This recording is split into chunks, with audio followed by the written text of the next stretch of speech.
we proceed to local government. Yan. So local government, ano ba ito? The territorial and political subdivisions of the Republic of the Philippines are the provinces, cities, municipalities, and barangays. There shall also be autonomous regions in Muslim Mindanao and the Cordilleras, kaya nga may Cordillera Administrative Region, but the only functioning regional government is BARM, Bangsamoro Autonomous Region in Muslim Mindanao. Because the Cordilleras, wala pa yata, walang regional government ito ever since, di ba? But there was also a provision in the Constitution, particularly Section 1 of Article 10, that the Cordilleras should also be enjoying autonomy. Kasi nga, taking into account their cultural heritage. Okay? So, the Congress shall enact a local government code. At meron na nga po, Republic Act 7160, that is attributed to the efforts of Senator Naynay Pimentel, yung tatay ni Coco, si Naynay. Diba? Which shall provide for a more responsive and accountable local government structure instituted through a system of decentralization with effective mechanisms to recall, initiative, and referendum. Allocate among the different local government units their powers, responsibilities, and resources, and provide for the qualifications, election, appointment, and removal terms, salaries, powers, and functions and duties of local officials, and other matters relating to the organization operation of local units. That is why if you are intending to run for a local government position, read your Bible. What is the Bible? The local government code. And that's the local government code. And sabi ko nga, if you are running for a public office, a local government, you have to know the local government code. That is your Bible. Then, in our system, you have regions. We have 18 regions in the country today. Kasama na dyan yung Negros Island region. Okay, ano ba ang region? Subnational administrative unit comprising several provinces. The peculiarity of Metro Manila, the National Capital Region, wala tayong probinsya. All of these were taken from the province of Rizal, except for Quezon City and Manila, na dati namang independent yan, and Valenzuela, which is from Bulacan. But the rest, galing yan sa Rizal. Okay, so the province, the largest unit in the political structure of the Philippines, consisting in varying numbers of municipalities, in some cases, cities, component cities. So its function and duties in relation to its component cities and municipalities are generally coordinative and supervisory. As of now, there are 82 provinces in the country kasi nadagdagan yung Maguindanao, dinuwan dalawa, di ba? Meron ka ng Maguindanao del Norte at Maguindanao del Sur. Then you have city. There are 3 categories of cities: highly urbanized, independent component cities, and component cities. What is a highly urbanized city? Meron daw itong minimum of 200,000 inhabitants. So, nag-certify, NSO. At ang nakalagay dun sa local government code, 50 million. Pero later on, parang 100 million na yata ang requirements. Ano? Pero bago ka maging highly urbanized, it needs presidential proclamation. That is why we have 33 highly urbanized cities, kasama lahat ng mga cities sa Metro Manila, except Pateros, no? And Naga City in the Bicol region, no? Ay the latest HUC. So ito lamang ang kaisa-isang highly urbanized city sa bilog na Bicolandia or in the entirety of Bicol region. Okay? So now, ang mga independent component cities, independent because they do not vote for the provincial officials. Governor, vice governor, at saka yung sanggunian, ay yung board member pala, provincial board, hindi sila bumoboto doon, kaya walang disciplining authority sa independent component city yung provincial board. Kaya yan ang listahan ng mga 33 pa lang dyan yung highly urbanized, no? Sinama yung Naga City, yan naririyan. So, for independent component cities, magiging 4 na lang yan kasi yung Naga nalipat na sa highly urbanized. So yun. And then component cities, yan, yung 108 cities. Bakit sila naging component? Kasi sila ay bumoboto doon sa kanilang provincial officials from the governor, vice governor at yung provincial board. Okay? So yan yung mga component cities. Tulad ng Antipolo. So may disciplining authority yung provincial board over the officials of the component cities. So para ma-convert from municipality into city, kailangan natin ng batas. For the longest time, Antipolo was just a municipality in the province of Rizal. Ang tagal na kasi nawalang capital, magmula 1975 nawala ng capital ang Pasig, ay ang Rizal. Ang capital niya lang letter R. Kasi yung Pasig napunta ng Metro Manila. Eh, di ba nasa Pasig dati yung Kapitolyo ng Rizal? So, nung Antipolo ay maging city, ito nang ginawang capital ng Rizal at nandiyan na rin yung Kapitolyo sa Antipolo. Dahil yan na nga ang capital ng Rizal. Okay? At yung mas malaki sa city, siyempre, anong tawag mas malaki sa city? Ang tawag daw ay Utsu. Okay, mas malaki pa Noibe. Hindi. Yung mas maliit size. Okay. So then you have the municipality. Yan yung municipality kung saan ako pinanganak. Pero di man ako lumaki dyan. It's a political corporate body which is endowed with the facilities of a municipal corporation. Exercised by and through the municipal government. Kaya may sangguniang bayan, di ba? It is a subsidiary of the province which consists of a number of barangays. So dati-rati ito yung mga poblasyon kung tawagin. Now, barangay is the smallest political unit. Okay? At ito naman ay binubuo ng more or less 1,000 inhabitants. Nagsimula ito doon sa Balangay. Diba?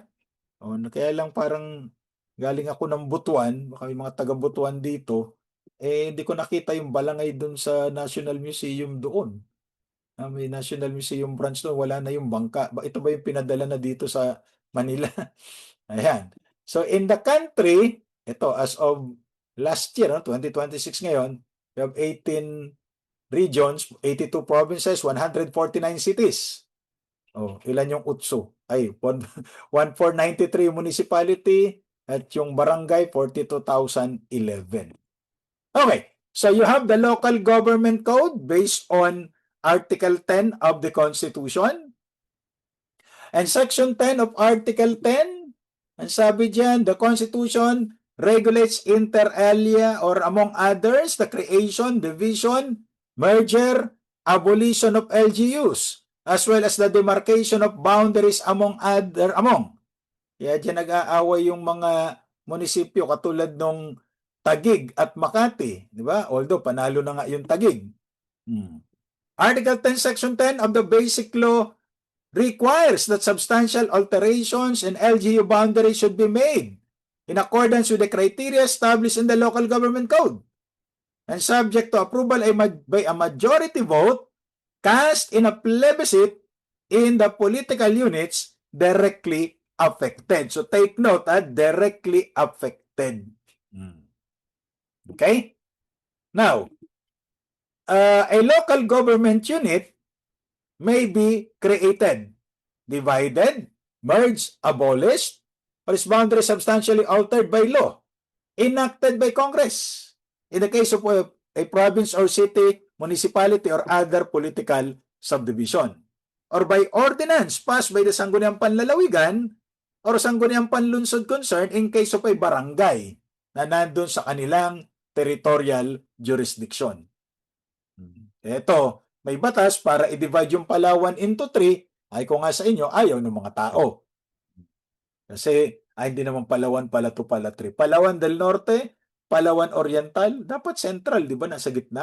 And Palawan del Sur. Kasi yung Norte, yan ay North. Yung Sur, yan ang South. Oriental East yan. Di ba? Yung Occidental, West. Kaya meron kang Negros Oriental at Negros Occidental. Misamis Oriental, Misamis Occidental. Pero yung Mindoro, iba. Occidental Mindoro at saka Oriental Mindoro na una yung description. Mindoro means mina de oro or mine of gold. Totoo ba na maraming ginto sa Mindoro?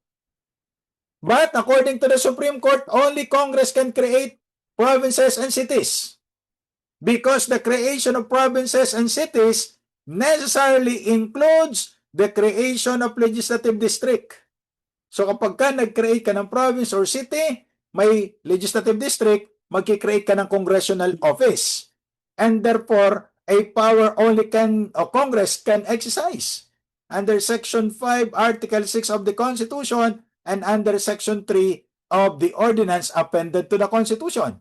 It concerns the creation of the province of Sharif Kabunsuan, no?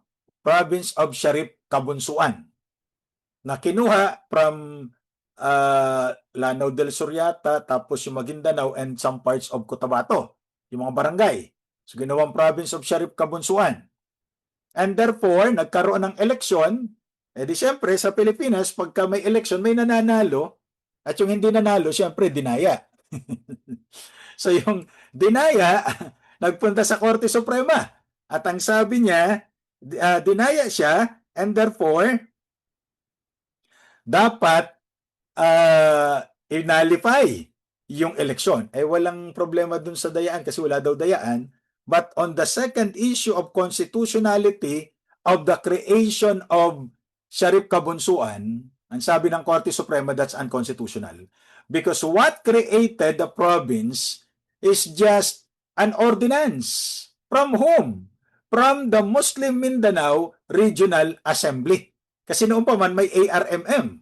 The ARMM Regional Assembly created that province of Sharif Kabunsuan. So it will create an office in Congress, which the Supreme Court said unconstitutional.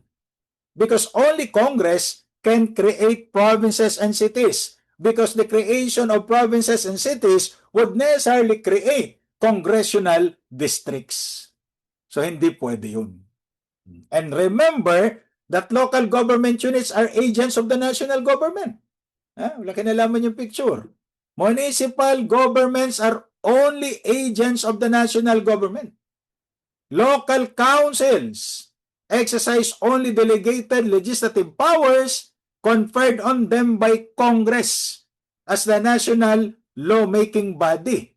Kasi nga walang inherent powers itong mga local government units na ito.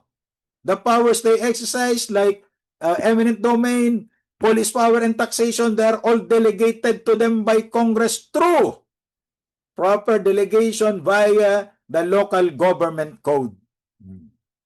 And therefore, delegates are not superior. The delegate cannot be superior over the principal or exercise powers higher than those of the principal. So, create ka lang ng Congress, hindi ka mas mataas sa Kongreso.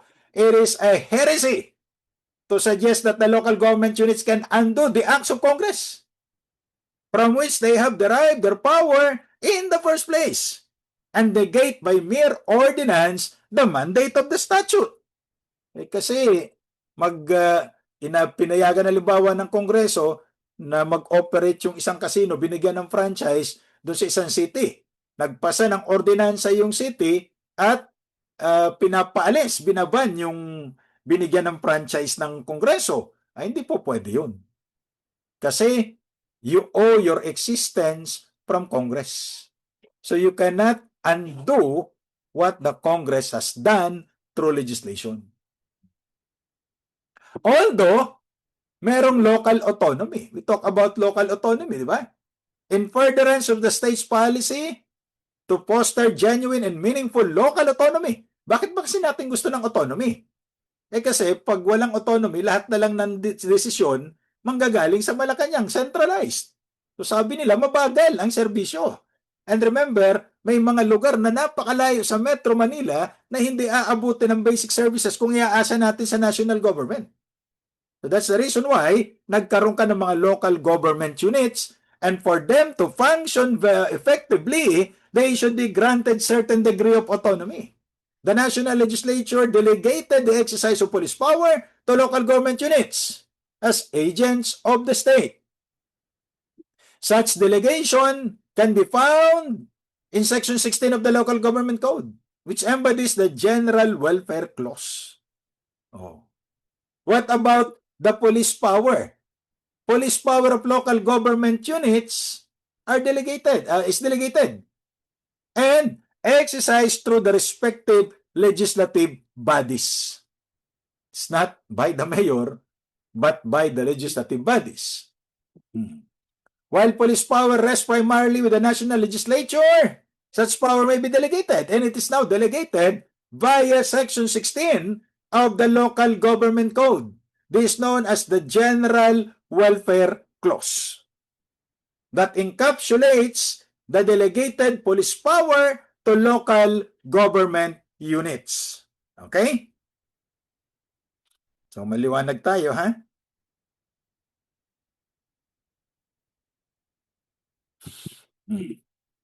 Ngayon, every local government unit shall exercise the powers expressly granted, those necessarily implied therefrom, as well as powers necessary, appropriate, or incidental for its efficient and effective governance, and those which are essential to the promotion of the general welfare. That's why it's called the General Welfare Clause.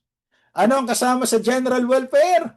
Within the respective territorial jurisdiction, local government units shall ensure and support, among other things, the preservation and enrichment of culture, promote health and safety, enhance the right of the people to a balanced ecology, encourage and support the development of appropriate and self-reliant scientific and technological capabilities. Ano pang kasama? Improve morals. Hello? Kaya di ba may mga zoning ordinance, may mga ordinansa na bawal ang ganitong establishment sa ganitong lugar, at itong mga establishment na ito dapat dun sa ibang lugar. Yung mga red light district dapat hindi pwede sa green light. Bakit nga ba red light ang tawag dyan? Kasi pula lang ang ilaw. Paano kung naging dilaw yung ilaw? Enhance economic prosperity and social justice. Parang marami tayo napupuntahan local government units. Ha? Parang hindi naman. Wala pa rin prosperity. Kita mo pa rin yung economic divide, no? The disparity between the rich and the poor. Promote full employment among their residents. Ang problema, pag hindi nabigyan ng full employment doon, tatakbo yan doon sa mga lugar, urban centers, na merong work opportunity. So kaya crowded yung mga urban centers. Huwag na natin banggitin yung Metro Manila, hindi ba? Why are people crowding in Metro Manila? Because the minimum wage here is quite higher than the minimum wage in all the regions of the country. So for example, you're in Region 5, probably you're earning 380 pesos a day for 8 hours of work. You go to Metro Manila right now, dahil TNRO, you earn 695. So that's almost double than what you are earning in the province. So kaya, andito lahat. Yun sana ang purpose nitong decentralization and local autonomy, para ma-disperse yung mga tao, para hindi lahat concentrated sa urban centers. Alam nyo naman yan, di ba? Particularly yung mga familiar sa probinsya, pagka malayo, habang lumalayo ka sa city, humihirap ang buhay. Ha? Habang lumalayo ka sa city, punta ka na sa Utso, nawawala ang basic services like health services, educational services, yung eskwelahan na lang na ang purpose ang plano dati, for every barangay, there must at least be an elementary school, and for every municipality, there must always be at least a high school. Pero parang di naman nasusunod, ano? And then, maintain peace and order. Isa pang problema yung peace and order, kaya nagpupuntahan sa city, kasi nga, sa mga far-flung areas, may problema tayo sa peace and order. Preserve the comfort and convenience of their inhabitants. So, di ba itong mga buckwheat kung tawagan, because they always evacuate, dahil may mga labanan, nilulusob yung lugar nila, they cannot have peace of mind. So aalis na lang sila, iiwanan yung kabuhayan nila. They're displaced. So yan, kasama ito dun sa mga dapat i-address ng local government units natin based on the General Welfare Clause. Every local government unit shall exercise the powers expressly granted. Those necessarily implied therefrom, as well as the powers appropriate, necessary, incidental to its efficient, effective governance, and those who are essential to the promotion of the general welfare within the respective territorial jurisdiction. But parang naulit lang ito. Ayan. Yan na yung diniscuss natin, no? So, bayaan nyo na para nagre-review tayo. Now, what about the term of office? The term of office of elective officials, except barangay official, which shall be determined by law, shall be 3 years. So, yung barangay official, 5 years yata based on the law. Kasi wala ito dyan sa konstitusyon. And no such official shall serve for more than 3 consecutive terms. So, 3, so 9 years yan. Voluntary renunciation of the office for any length of time shall not be considered as interruption. Voluntary renunciation, in the continuity of service for the full term for which he was elected. So, yun ang sabi ng Section 8, Article 10 of the Constitution. No local elective official shall serve for more than 3 consecutive terms in the same position. Ito naman ang paglilinaw ng Section 43B ng Local Government Code. Voluntary renunciation of the office for any length of time shall not be considered as an interruption in the continuity of the service for the full term for which the elective official concerned was elected. So ito yung paglilinaw ng Local Government Code. Pero parang ganun din, no? Ngayon, meron tayong 3-term limit rule. Yan ang sabi ng Constitution, yan ang sabi ng Local Government Code. Now, for the application of the disqualification under the 3-term limit rule, therefore 2 conditions must concur. Ano yun? That the official concerned has been elected for 3 consecutive terms to the same local government post. So kung mayor, 3 sunod-sunod, so 9 years as mayor.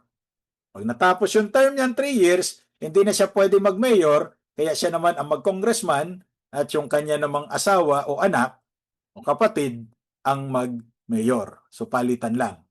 Kasi wala naman tayong batas na pinagbabawal ang ganyan sistema.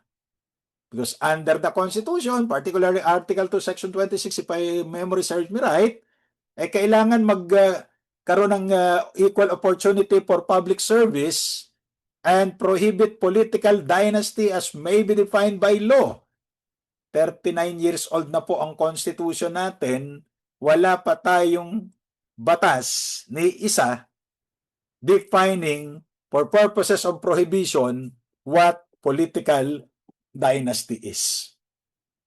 So in the absence of a law, then we do not know what's political dynasty. Okay? And that he or she has fully served. Fully served, Natapos, 3 consecutive terms. So maraming komplikasyon nito. Paano kung nag-assume siya ng higher office? Okay? So let us try to answer. Talyado versus Comelec pa rin ang ating basihan. When a permanent vacancy occurs in the elective position and the official merely assume the position pursuant to the rules on succession under the Local Government Code, then his service for the unexpired portion of the term of the replaced cannot be treated as 1 full term. So halimbawa, kung si Mayor nag-resign, natanggal, kinuha ni Lord, yung Vice Mayor nag-assume as Mayor on the last year. Hindi yung pwedeng i-count sa kanya as Mayor na 1 term. Okay? At yung term niya naman as Vice President, hindi rin natapos dahil nag-assume siya. Ang requirement natin, completed and served. Okay? Now, under the subject constitutional statutory provision, that service cannot be counted in the application of any term limit. Okay? If the official runs again for the same position he held prior to his assumption of the higher office, then his succession to said position is by operation of law and is considered an involuntary severance or interruption. So, hindi niya ginusto yun. Involuntary. Kaya, hindi counted ito. So, assuming natatakbo na siyang mayor, pag nanalo siya, first term niya pa lang. Hindi counted yung nag-succeed lang siya. That's the rule. Now, what about winning a recall election? Diba kasi may recall election tayo under the local government code. Kaya lang tandaan natin yung recall election, may petition ka dyan, may certain number of percentage, may certain percentage of support from the electorate para mag-conduct ang COMELEC ng recall election. And the elected official cannot be the subject of a recall election within 1 year from election, and kung less than 1 year na lang before the next election, mag-antay na lang. Diba? So, an elected official who has served 3 consecutive terms and who did not seek the elected position for what could be his 4th term, but later won in a recall election, had an interruption in the continuity of the official's service. For he had become, in the interim, from the end of the 3rd term up to the recall election, a private citizen. Wow, natapos na yung 3 terms niya. 2025. Di may nanalong bagong mayor. Nag-recall election noong 2027. 26-27. Nagtumakbo itong katatapos na ng term na mayor. Nanalo siya.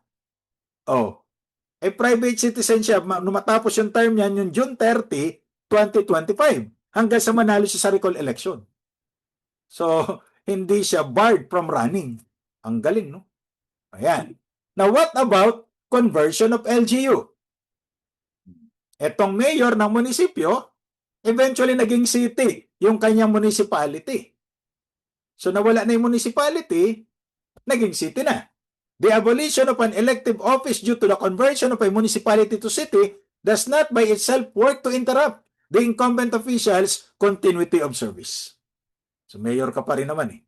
Naging city nga lang kayo. Nung una, sa islang kayo. Di ba? So, hindi yon interruption. Okay? So, remember the rules. Ito naman ay lumang rules na ito eh. Inulit lang dyan sa Talyado versus COMELEC, involving the governor, I think, of Camarines Norte, dyan sa Bicol. Okay? What about preventive suspension? A mayor was preventively suspended. The suspension is not term interruption. Okay? It is not a term interrupting event, as the elective officers continue to stay and entitlement to the office remain unaffected. During the period of suspension, although he is barred from exercising the functions of his office during this period. So kaya, pag sinuspindi siya, counted pa rin yun as full term, kahit na hindi siya nakapag-perform kasi suspended siya. Okay? What about losing in an election protest? So, prinoklama siya. Okay? So, pagkatapos, when a candidate is proclaimed as winner for an elected position and assumes office, nag-serve na siya.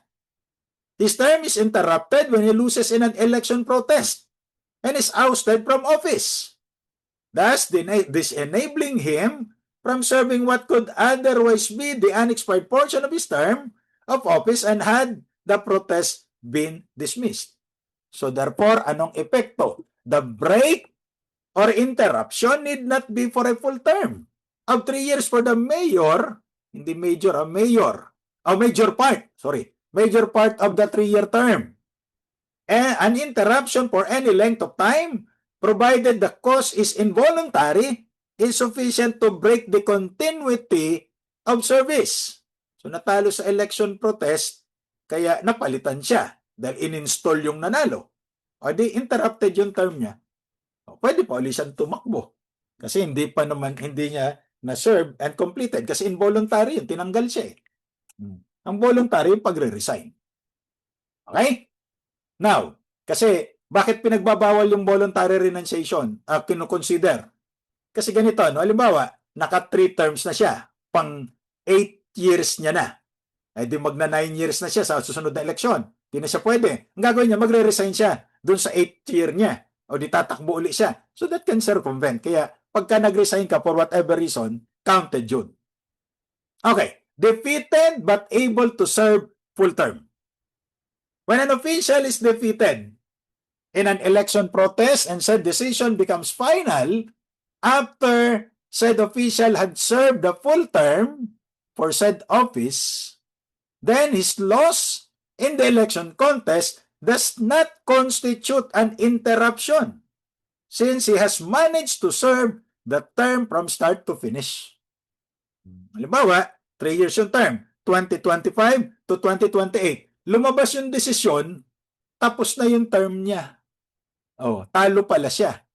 Walang interruption kasi na-serve niya eh. His full service, despite the defeat, should be counted in the application of term limits because the nullification of his proclamation came after the expiration of the term.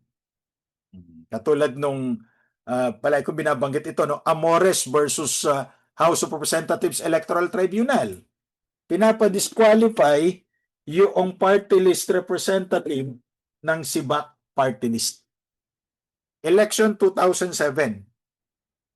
Dinisqualify ng Korte Suprema, kaya lang yung HRET, ang desisyon ng HRET kasi qualified.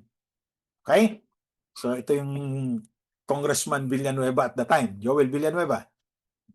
Lumabas yung desisyon, election 2007, no? May 2007. Lumabas yung desisyon, June 29, 2010. So tapos na yung term.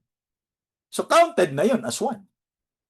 Kasi hindi naman siya natanggal. Natapos niya yung term niya up to June 30. You can read that case of Amores versus HRET.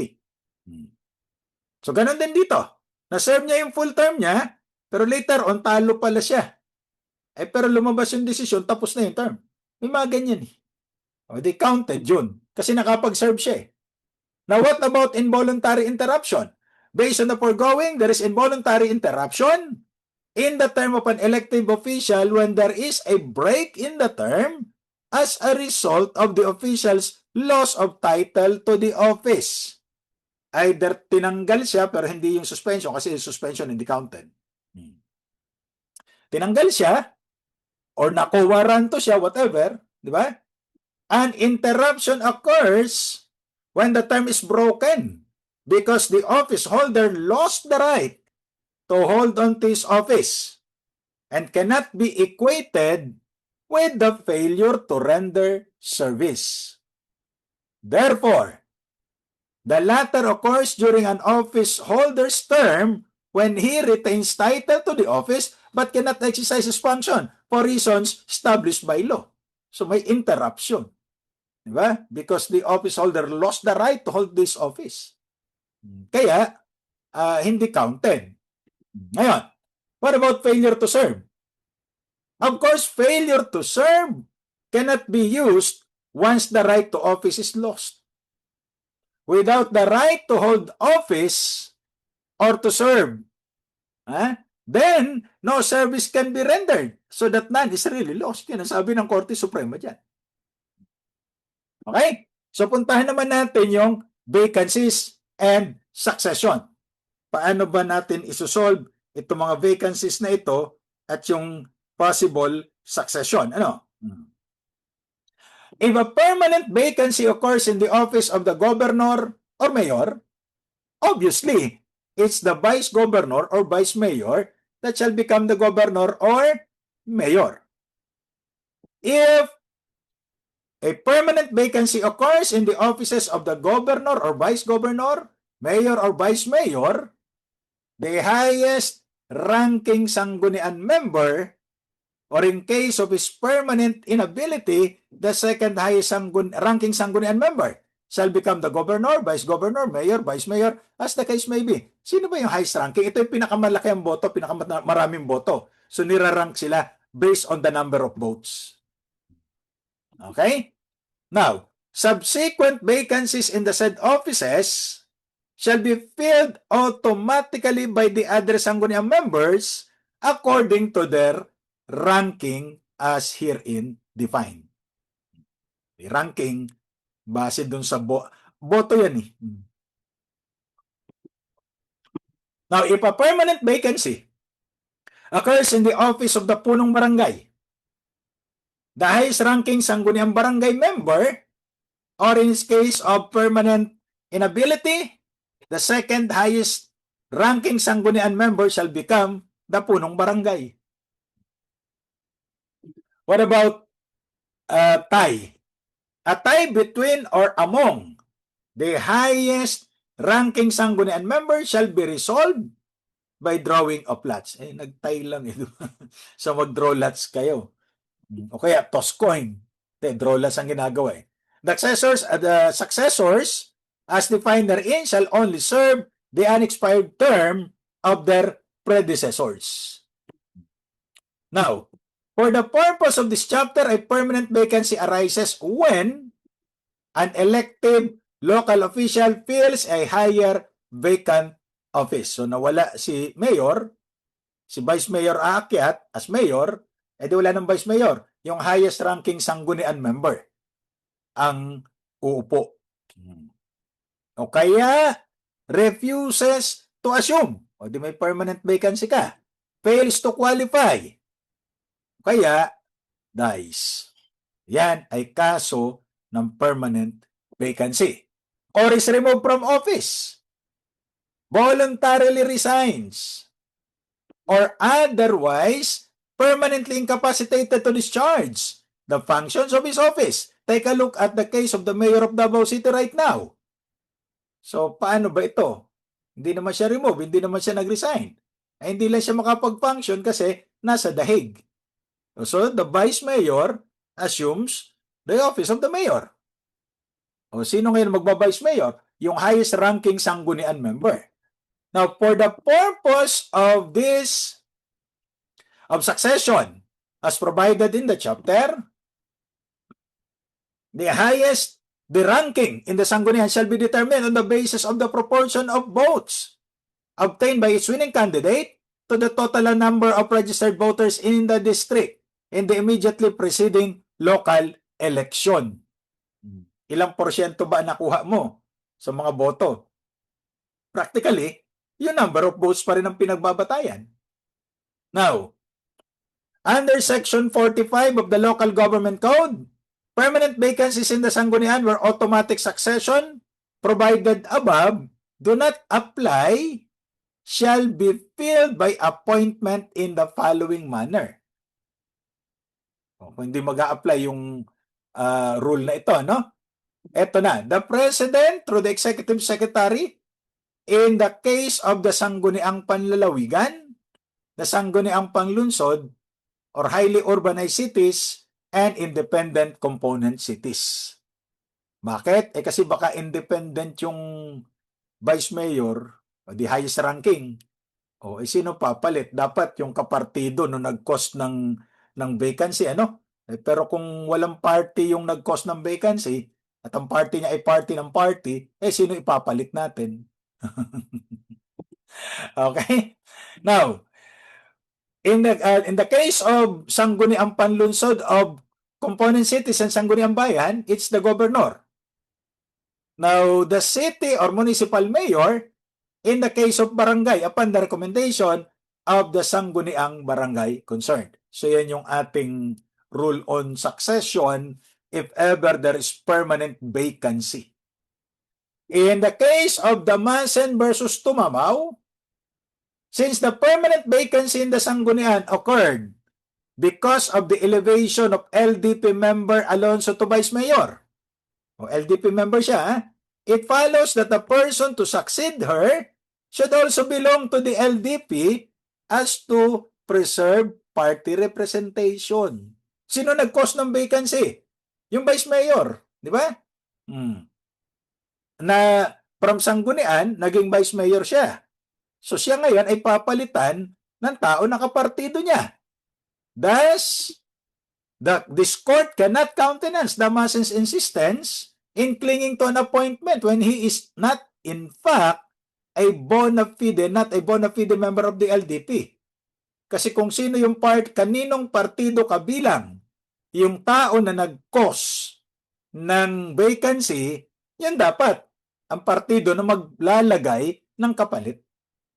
Okay? So yun. So except for the Sangguniang Barangay, only the nominee of the political party under which the Sanggunian member concerned had been elected and whose elevation to the position next higher in rank created the last vacancy in the Sanggunian shall be appointed in the manner provided above. So the guide is the Local Government Code, Section 45B.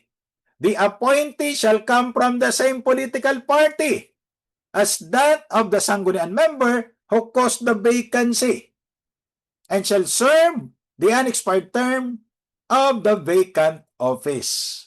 That's the rule. So ito yung mga major political parties natin. Napakadami, no?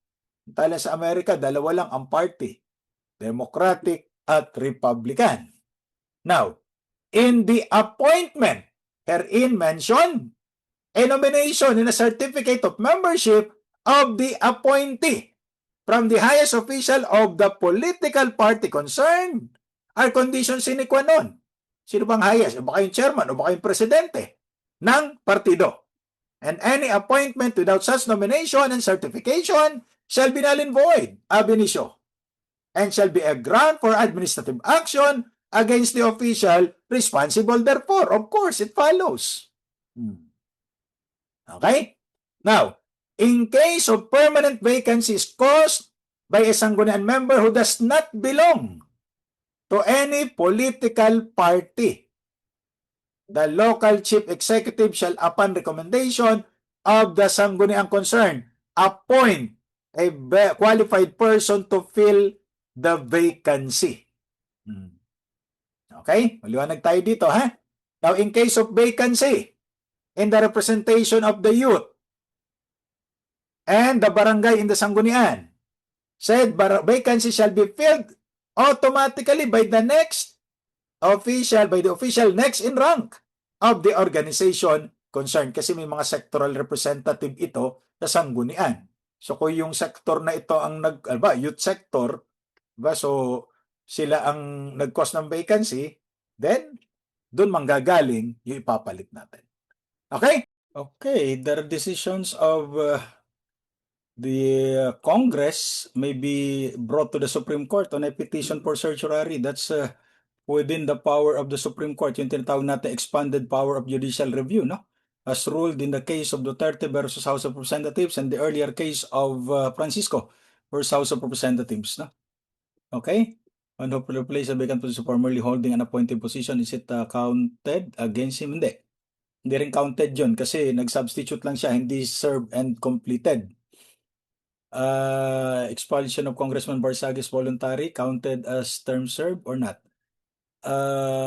Served and completed, so hindi niya na-complete. So kaya involuntary yan, kaya hindi counted yun. Okay?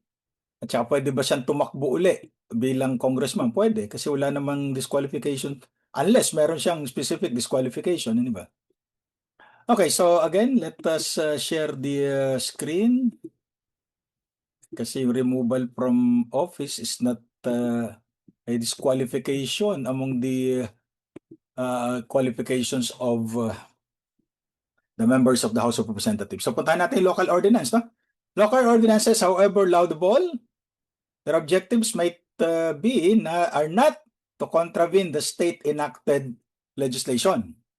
Local government units merely derive their power from the state legislature. Why? Kasi nga po, itong mga ordinances na ito are created pursuant to the mandate pursuant to the delegated authority from Congress. Okay? So, since LGUs exercise delegated police power as agents of the state, it is incumbent upon them to act in conformity to the will of their principal. Sino ba ang principal ng local government units? It's the state. Necessarily, therefore, ordinances enacted pursuant to the General Welfare Clause may not subvert the state's will by contradicting national statutes. Dahil hindi naman po pwedeng gumawa ng ordinansa ang local government units na labag doon sa existing laws natin. Diba? Yan yung mga test of a, well, later on, we'll be talking about the test of a valid ordinance. No? So kaya itong ordinansa na ito, ayan, parang pinapabalita na pag nagtapo ng basura, ang multa, first offense, 1,000, second offense, 1,000 pa rin, pero plus 8 hours of community service. Yung third offense, ano yun, babarilin or what? Di ba? So, hindi natin alam kung ano ibig sabihin yan. Pero dahil dyan, may mga barangay officials na nasuspinde. Okay? Pero humingi ng TRO. Now, ano bang kaibahan ng ordinance sa resolution? An ordinance is a law. It has the force and effect of a law. But a resolution is merely a declaration of the sentiment or opinion of the lawmaking body na on a specific matter. Like for example, ang Kongreso nagbibigay niya, di ba? There was a resolution recognizing itong mga tao na may outstanding contribution tulad nitong si ano pangalan ito? Noli Iyala. Ay, hindi pala. Alex Iyala. Di ba? Ayan. An ordinance, however, possesses a general and permanent character. But a resolution is temporary in nature. Additionally, the two are enacted differently. A third reading is necessary for an ordinance. But for a resolution, sabi ng Korte Suprema, unless decided otherwise by a majority of all the members of Sanggunian, hindi kailangan ng 3 readings. Now, what are the tests of a valid ordinance? Ito na yung sinasabi natin kanina, no? Una, the ordinance must not contravene the Constitution or any statute.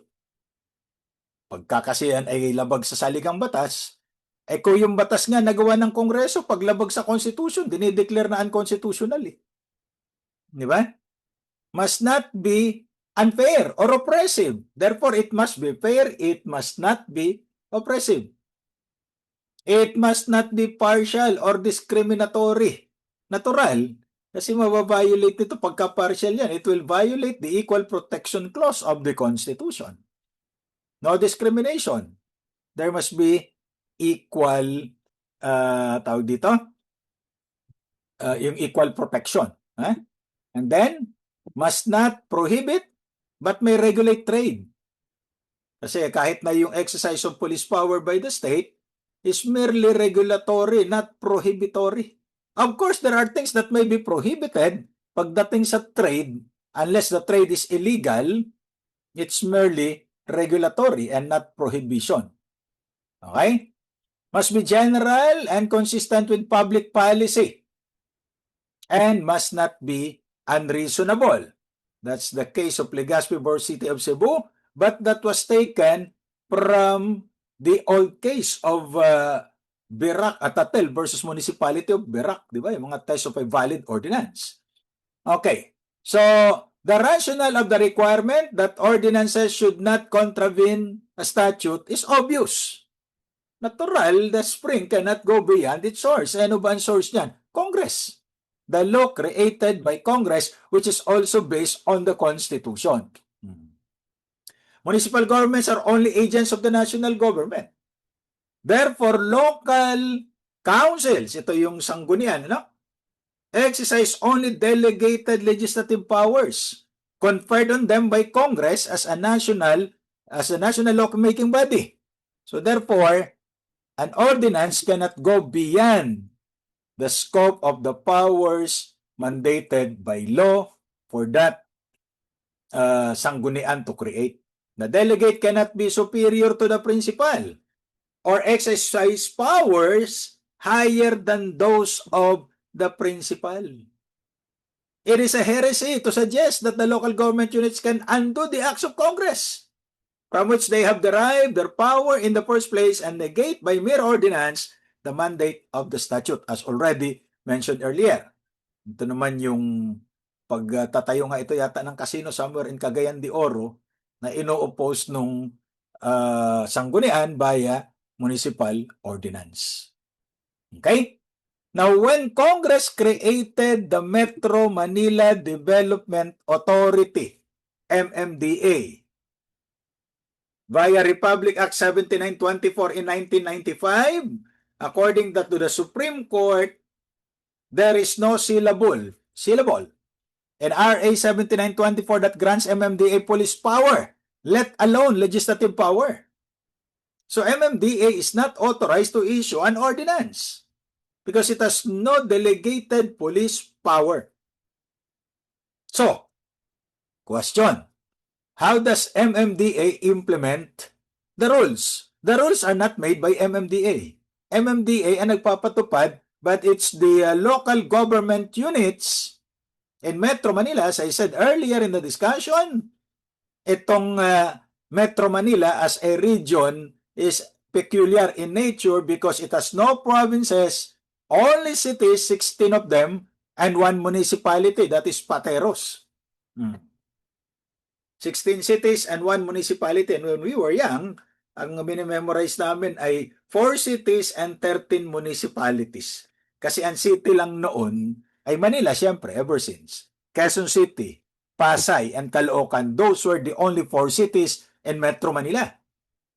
But later on, through legislation, lahat sila naging cities at mga highly urbanized cities pa nga. And, ano lang natira, Pateros. Kasi ang problema ng Pateros, yung land area niya yata, hindi qualified para maging city. At saka yung population din, at ang income. Ngayon, ang maganda, di natalo yung Makati sa Taguig in terms of boundary, no? May mga lugar din pala na kinuha ng Taguig na traditionally pag-aari ng Pateros. So kaya, nagdemanda rin ang Pateros at pinatutuloy na ng Supreme Court yung paglilitis doon sa RTC of Pasig. May pending case. Nung unang panahon parang tuwa ang Makati kasi ano ba ang prinsipyo? The enemy of my enemy is my friend. Unless you have a common enemy.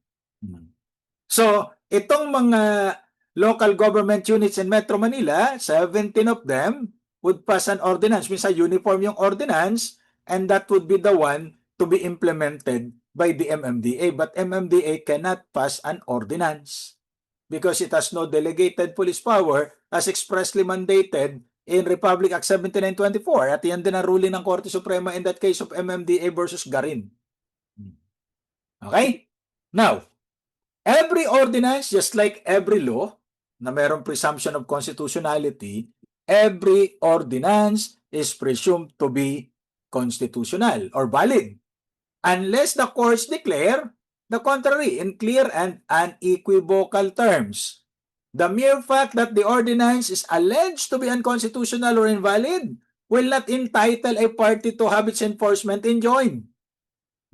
Sabi niya, unconstitutional yung ordinansa na yan. Huwag niyo na ipatupag yan. Ay, bawal. Until such time you got a court ruling na invalid dyan, you have to enforce that ordinance. Because there is that presumption of validity. Laki na alam yung picture, ha? Pero yun yata yung bagong Mandanas doctrine, ano?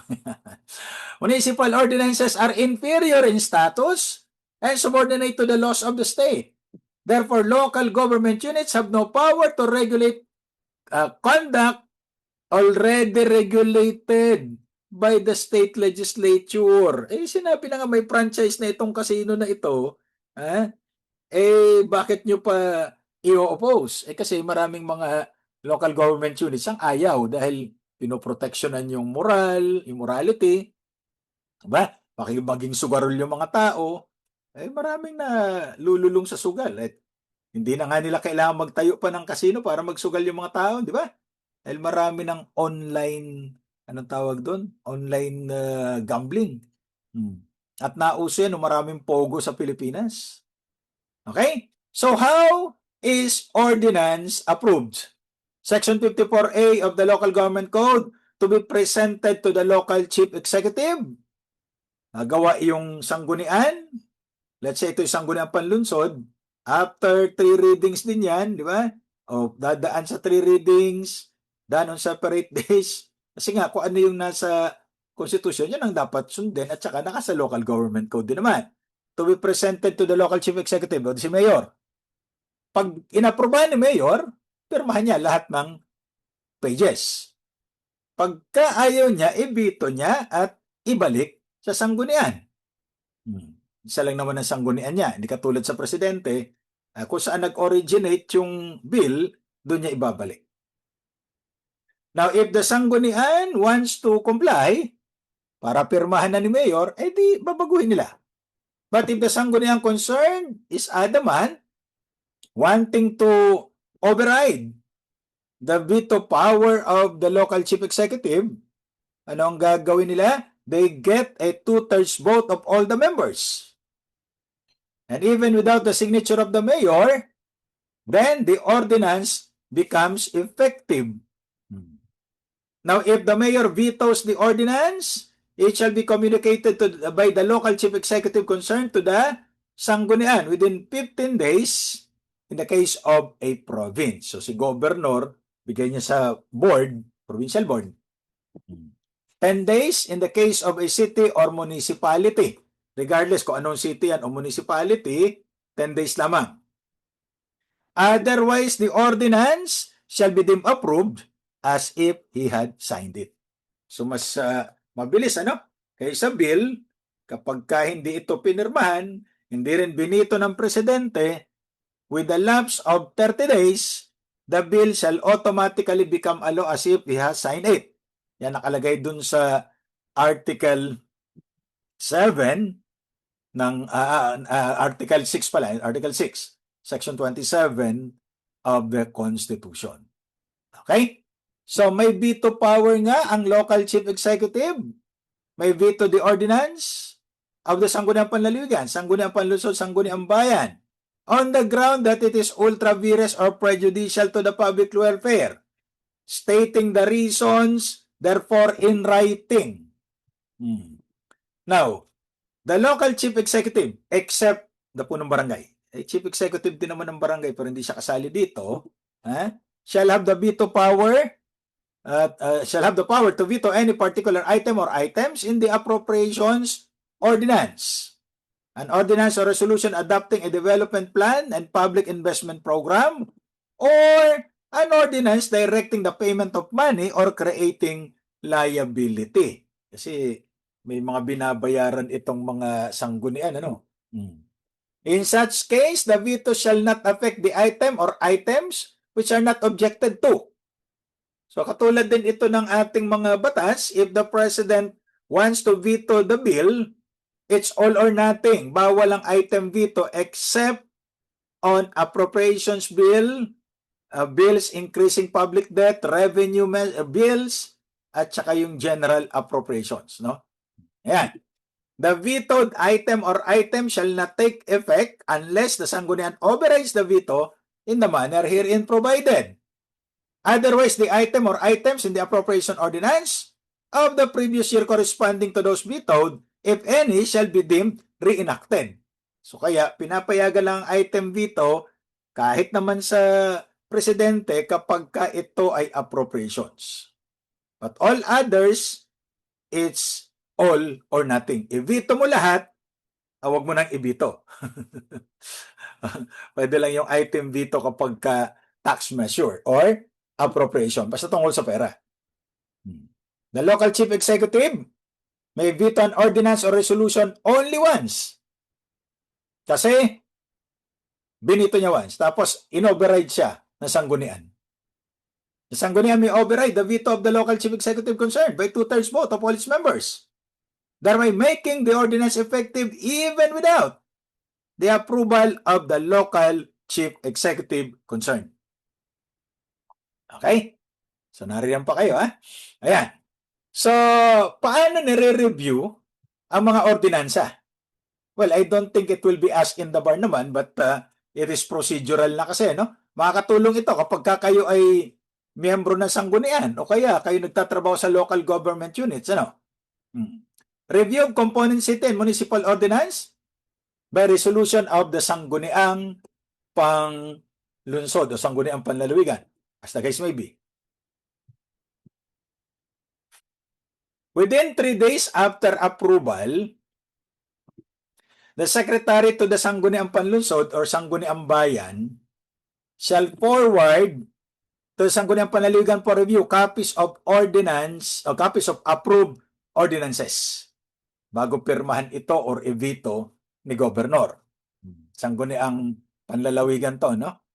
And the resolutions approving the local development plans and public investment programs formulated by local development council. So kaya may trabaho itong mga sanggunian natin. Huwag niyo sabihin na wala silang trabaho. Ayan. Within 30 days after the receipt of the copies of such ordinances and resolutions, the sangguniang panlalawigan shall examine the documents or transmit them to the provincial attorney. So kung wala silang provincial attorney, ipapadala ito sa provincial prosecutor for prompt examination. The provincial attorney or provincial prosecutor shall within a period of 10 days from receipt of the documents, naku, may nagsulat na naman sa ating screen, which may be considered by the sangguniang panlalawigan in making its decision. Yung opinion ng provincial attorney. Kaya napakahalaga ng trabaho ng mga abogado, kaya maging abogado na kayo. If the sangguniang panlalawigan finds that such an ordinance or resolution is beyond the power conferred upon the sangguniang panlunsod or sangguniang bayan concerned, it shall declare such ordinance or resolution invalid in whole or in part. Okay? Now, the sangguniang panlalawigan shall enter its action in the minutes and shall advise the corresponding city or municipal authorities of the action taken. Now, if no action has been taken by the sangguniang panlalawigan within 30 days after the submission of such ordinance or resolution, the same shall be presumed consistent with law and therefore valid. So yan, naku, dami ng sandali, patay muna natin to para mawala yung mga If MMDA is not authorized by ordinance, why is it that MMDA enforce the traffic rules? Kasi nga, yun nga ang sagot doon, di ba? Nasagot natin na kaya sila nag-i-enforce ng mga rules na ito, it's not the MMDA that formulated the rules. It's the local government units. Ang MMDA lang ang taga-implement. Yun ang sagot doon. Okay? Ayan. So, tuloy lang natin kaya lang may mga sumusulat sa kaya hindi mawala. So, tuloy natin. Sorry for the interruption. Okay. So, if no action has been taken by the sangguniang panlalawigan within 30 days after submission of such ordinance or resolution, the same shall be presumed valid, consistent with law and therefore considered valid. Now, what about a barangay ordinance? So, re-review nito ng sangguniang panlunsod or sangguniang bayan na nakakasakop doon sa barangay. Ganon din yung rule. Within 10 days after enactment, the sangguniang barangay shall furnish copies of all the barangay ordinances to the sangguniang panlunsod or sangguniang bayan concerned for review as to whether the ordinance is consistent with law and city or municipal ordinances. Kasi pinakamababang level yung barangay. So marami kang dapat na tinitingnan. Baka meron ng ordinansang ganito, ino-oppose mo. Di ba? Okay. Now, if the sangguniang panlunsod or sangguniang bayan, as the case may be, fails to take action on barangay ordinance within 30 days, same rule, the same shall be deemed approved. Now, if the sangguniang panlunsod or sangguniang bayan, as the case may be, finds the barangay ordinance inconsistent with law or city municipal ordinances, the sangguniang concerned shall within 30 days from receipt thereof return the same with its comments and recommendations to the Sangguniang Barangay for adjustment, amendment, or modification, in which case the effectivity of the barangay ordinance is suspended until such time as the revision called for is effected. Kasi nga may comment yung Sangguniang Bayan o kaya Sangguniang Panlunsod. Any attempt to enforce any ordinance or resolution approving the local development plan and public investment program after the disapproval thereof shall be sufficient ground for suspension or dismissal of the official or employee concerned. Kasi nga papatupad mo invalid nga Now, unless otherwise stated in the ordinance or the resolution approving the local development plan and public investment program, the same shall take effect after 10 days from the date a copy thereof is posted in a bulletin board. Saan ito? At the entrance of the provincial capital or city, municipal, or barangay hall, as the case may be. And in at least 2 conspicuous places in the local government unit concerned. So ipopost ninyo yan sa ba yung conspicuous places? It's the place where people would normally congregate. Saan nga ba nandun yung mga tao? Ay, doon sa pila ng ayuda, marami doon. Maraming tao doon. Okay? Now, the secretary to the Sangguniang concerned shall cause the posting of an ordinance or resolution in the bulletin board at the entrance of the provincial capital, in case of ito ay mga provincial ordinance, and city, case of city ordinance, municipal, in case of municipal ordinance, and barangay, case of barangay ordinance, in at least 2 conspicuous places in the local government unit concerned, not later than 5 days after their approval. Okay? The text of the ordinance or resolution shall be disseminated and posted in Filipino or English, and in the language understood by the majority of the people in the local government unit concerned. So yan yung mga local dialect, local languages, di ba? Yung Ilocano ba may variation? Parang wala, isa lang. Tapos yung Tagalog, maraming variation ng Tagalog, although nagkakaintindihan. Yung Bicol, maraming variation ng Bicol. Ang pinakamadali yata yung Taganaga. Then Waray, meron pa ba? Wala natang variation yung Waray. Waray nakatira doon sa Biri Island. Di ba? Then Hiligaynon, Cebuano. So marami tayong mga salita kasi. Yan. So ita-translate yan dyan. And the secretary to the Sanggunian shall record such fact in the book kept for the purpose stating the dates of the approval and posting. Now, the gist of all ordinances which penal sanction shall be published in a newspaper of general circulation. Not the entire ordinance, kundi yung gist. Hindi ba pwede 5? Kung ano yung ang pinagbabawal, magkano yung parusa. So, normally ganyan. Okay? And papublish yan. Now, in the absence of any newspaper in general circulation in the province, posting of such ordinances shall be made in all municipalities and cities of the province where the Sanggunian of origin is situated.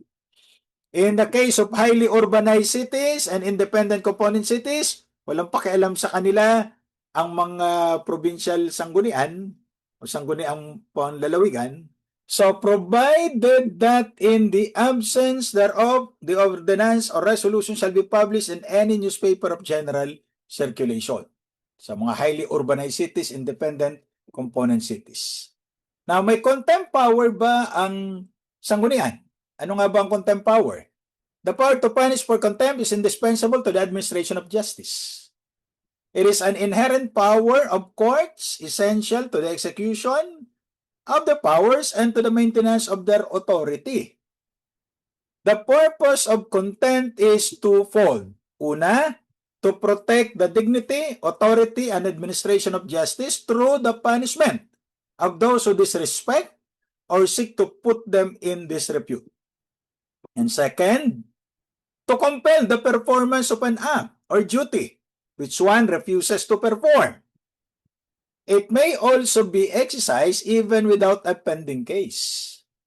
Kaya lang ang tanong, paano ba yung contempt power? Contempt power, however plenary it may seem, must be exercised judiciously and sparingly, with utmost self-restraint, with the end in view of utilizing the same for correction and preservation of the dignity of the court, not for retaliation or vindication. Hindi dapat ito pagganti, no? It should not be availed of unless necessary in the interest of justice. Now, what about quasi-judicial agencies? Quasi-judicial agencies that have power to cite persons in direct contempt pursuant to Rule 71 of the Rules of Court can only do so by initiating them in the proper regional trial court. Kasi yung mga quasi-judicial bodies, ang contempt power lang nila ay direct contempt. So pagka indirect contempt citation according to Land Bank versus Listana, ito ay dapat i-file pa nila sa regional trial court kasi yan daw po ay within the province of the regional trial court. Ano kaya region ito? Province daw na. Yun, regional trial court. Anong province? Diba? O paano yung sanggunian? The sanggunian has no contempt powers. In that case of Sangguniang Panlunsod of Dumaguete. To begin with, there is no express provision, either in the Constitution or the Local Government Code, granting local legislative bodies the power to subpoena witnesses and the power to punish non-members for contempt. Kasi minsan pinapatawag ka ng sanggunian para tumistigo, ayaw mo. Absent a constitutional or legal provision for the exercise of these powers, the only possible justification for the issuance of subpoena and for the punishment of non-members for contumacious behavior would be for the said power to be deemed implied in the grant of delegated legislative authority. However, the contempt power and subpoena power partake of a judicial nature. Hindi naman judicial ang sanggunian, di ba? They cannot be implied in the grant of legislative power. Neither can they exist as mere incidents of the performance of legislative functions.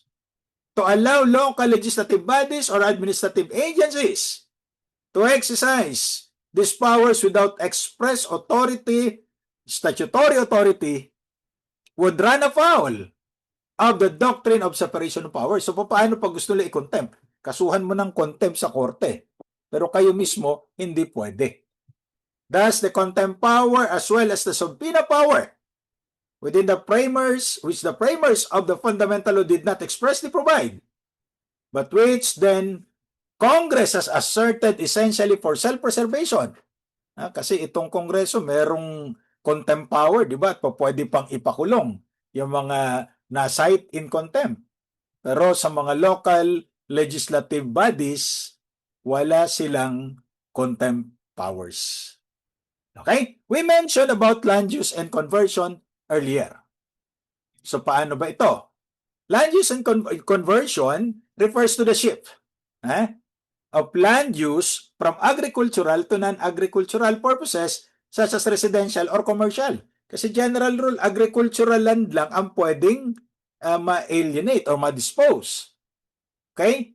Now, under Section 20 of the Local Government Code, a city or municipality may, through an ordinance passed by the Sanggunian, after conducting public hearings for the purpose, authorize the reclassification of agricultural lands and provide for the manner of their utilization or disposition in the following cases.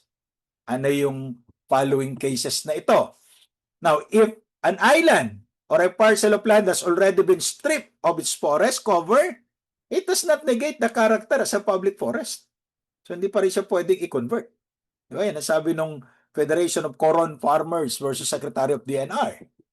Forest in the context of both Public Land Act and the Constitution, classifying lands of the public domain into agricultural, forest, timber, mineral lands, and national parks do not necessarily refer to large tracts of wooded land or expanse covered by dense growth of trees and underbushes.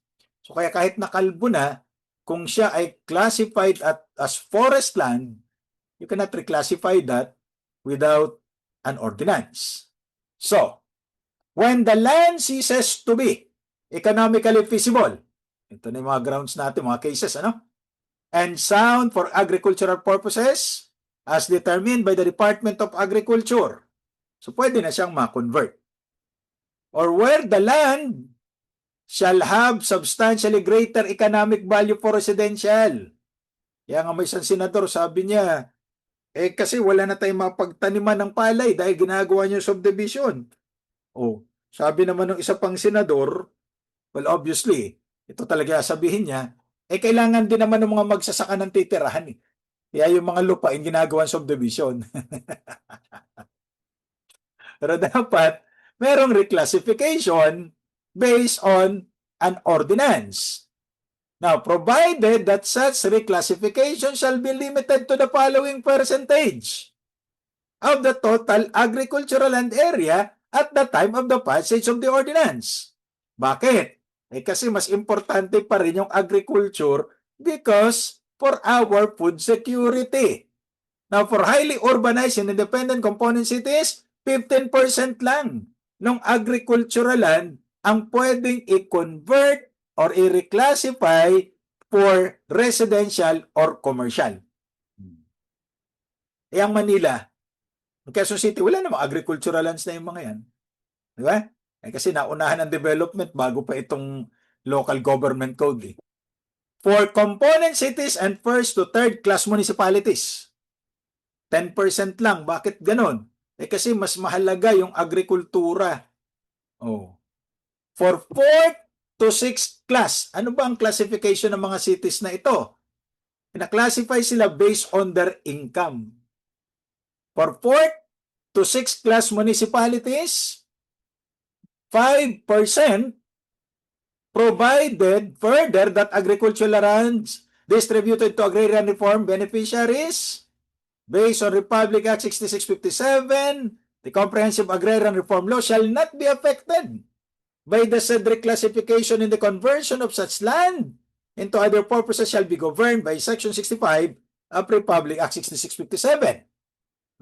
For example, yung mga grante ng CLOA, ano ba yung CLOA? Yung Certificate of Land Ownership Award ba yun? Hindi na pwedeng i-dispose yung kanilang lupa na i-grant through agrarian reform within 10 years. Bawal yun. For 4th to 6th class municipalities, 5% din. Ayan. So, marami. Ito yung mga kategorya ng classification ng municipalities. I'm sure hindi na ito itatanong sa bar. Kaya lang, additional information to you, particularly those who are interested in entering a career in the local government. So, pagka nasa local government na kayo, pag napunta ako sa lugar nyo, ibabatiin nyo rin ako, Ayan. Totoo naman, pagka napunta tayo sa mga iba't ibang LGU, true enough, maraming bumabati at nagpa-picture. Ayan. Okay? Pero may nagsulat na naman sa ating screen. So, average annual income ang tinitingnan. So, pagka first class municipality, dapat 50 million or above para ikaw ay maging first class. Di pwede ka na maging city niyan, di ba? Ayan. Pag second, 40 million. Third, 30, 20, 10. Yung 6th class municipality, napakahirap na nito. Kasi ang income niya ay below 10 million pesos every year. Abay, mayaman pa dito yung ibang kontraktor. So, pwede na nilang bilhin itong munisipyo. Ayan. Okay? The President may, when public interest so requires, and upon recommendation by the NEDA, ito na ngayon yung DepDep, authorize a city or municipality to reclassify lands in excess of the limits set in the next preceding paragraph. Baka gusto kasi nila more than 15% ang i-reclassify, kailangan ng permiso ng presidente. Okay? And then, the local government unit shall, in conformity with existing laws, continue to prepare the respective comprehensive land use plans enacted through zoning ordinance At diyan nagsimula yung Social Justice Society versus Atienza, di ba? Nagkaroon ng ordinansa para zoning ordinance ng Manila itself. At aalisin dun sa Pandacan, Manila na napakalapit sa Malacanang yung mga oil depot. Kasi nga delikado yung seat of the national government nando sa Malacanang tapos meron ka doong mga oil depot. Eh whatever happens there, delikado yan. Provided that the requirements for food production, human settlements, industrial expansion shall be taken into consideration in the preparation of such plan. Meron pa ba tayo ito? Meron dapat yan. At may mga zoning ordinances tayo. A zoning ordinance is defined as a local city or municipality legislation which logically arranges, prescribes, defines, and apportions a given political subdivision to specific land use and present and future projection of needs. Kaya nga, di ba, pag itong lugar na ito, residential, ito commercial, ito ay agricultural, kaso dito sa Metro Manila, wala na tayo dito agricultural, di ba? Kasi nga, nauna pa itong mga local government units na ito bago pa nagkaroon ng local government code. So matagal lang na i-reclassify, panahon pa yata ni Legazpi. As a result of the zoning, the continued operation of the businesses of the oil companies in their present location will no longer be permitted. That's the Social Justice Society versus Atienza. Kasi may zoning ordinance ang Maynila, pinapalipat sila, which is correct kasi industrial yung kanila eh. Bakit itatabi mo dito sa commercial area? Kaya nga, hindi ka naglalagay ng gasolinahan sa mga subdivision, hindi ba? Kasi yan ay industrial area, residential. Now, the power to establish zones for industrial, commercial, and residential uses is derived from the police power itself and is exercised for the protection and benefit of the residents of locality. So it's for the welfare of the people. Then, why? Essentially, the oil companies are fighting for the right to property. Totoo yan. They allege that they stand to lose billions of pesos if forced to relocate. However, based on the hierarchy of constitutionally protected rights, ano bang pinakamataas? The right to life enjoys precedence over the right to property. Kayo, property ang pinagtatanggol nyo ng mga oil companies kayo, pero pag nagkaroon ng aksidente, paano yung buhay ng mga tao nakatira? Eh, residential pala yung area nyo at hindi commercial. Ba't nando kasi ang Malacanang? Eh, matagal na yan dyan, panahon pa ng mga Kastila yan. At hindi naman kasi yan ang seat ng national government. Ang seat ng national government ng panahon ng Kastila ay yung Palacio del Gobernador. Diba? Yan nga niransak ng mga Briton. Yan nakuha nila yung mapa ni Padre Pedro Murillo Velarde. Yung ginagamit natin, yung Carta Hydrographica, Chronographica de las Islas Filipinas. The reason is obvious. Life is irreplaceable. Property is not. Diba? Kaya kung sabi nila, hold upin ka, bigay mo na yung property mo, wag lang alisin yung buhay mo. Kasi property can be recovered. But you cannot recover the life that is lost. Diba? Kaya minsan lang tayo mabuhay, enjoy life. Habang nagre-review kayo, try to enjoy the review. Di nyo na naman uulitin yan, di ba? When the state or LGU's exercise of police power clashes with a few individuals' right to property, the former should prevail. Police power should prevail over property rights. Where approval by a national agency is required for the reclassification, thus approval shall not be unreasonably withheld. Bakit? Failure to act on a proper and complete application for reclassification within 3 months. Sa presidente ito, no? From receipt of the same shall be deemed as approval thereof. But nothing in this section shall be construed as repealing, amending, or modifying in any manner the provisions of Republic Act 6657. That's the Comprehensive Agrarian Reform Law na pinirmahan ni Cory Aquino noong 1988. Ilang taon na ito? 38 years na, mga kapatid. hindi pa rin kompleto ang pagpapatupad. So kaya yan ang tanong natin. Up to what extent has the law been implemented?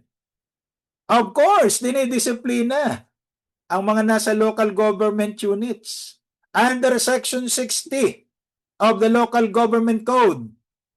These are the grounds for disciplinary actions. Number 1, disloyalty to the Republic of the Philippines. B, culpable violation of the Constitution. C, dishonesty. Wala nang tapat ngayon, di ba? Tanghali na lang ang tapat. Oppression, misconduct in office, gross negligence, dereliction of duty, commission of any offense involving moral turpitude, or an offense punishable by at least prison mayor. Prison mayor is 6 years and 1 day up to 12 years imprisonment. Abuse of authority, unauthorized absence for 15 consecutive working days. Paano yung biyahe ng biyahe? Except in the case of members of Sangguniang Panlalawigan, Sangguniang Panlungsod, Sangguniang Bayan, and Sangguniang Barangay.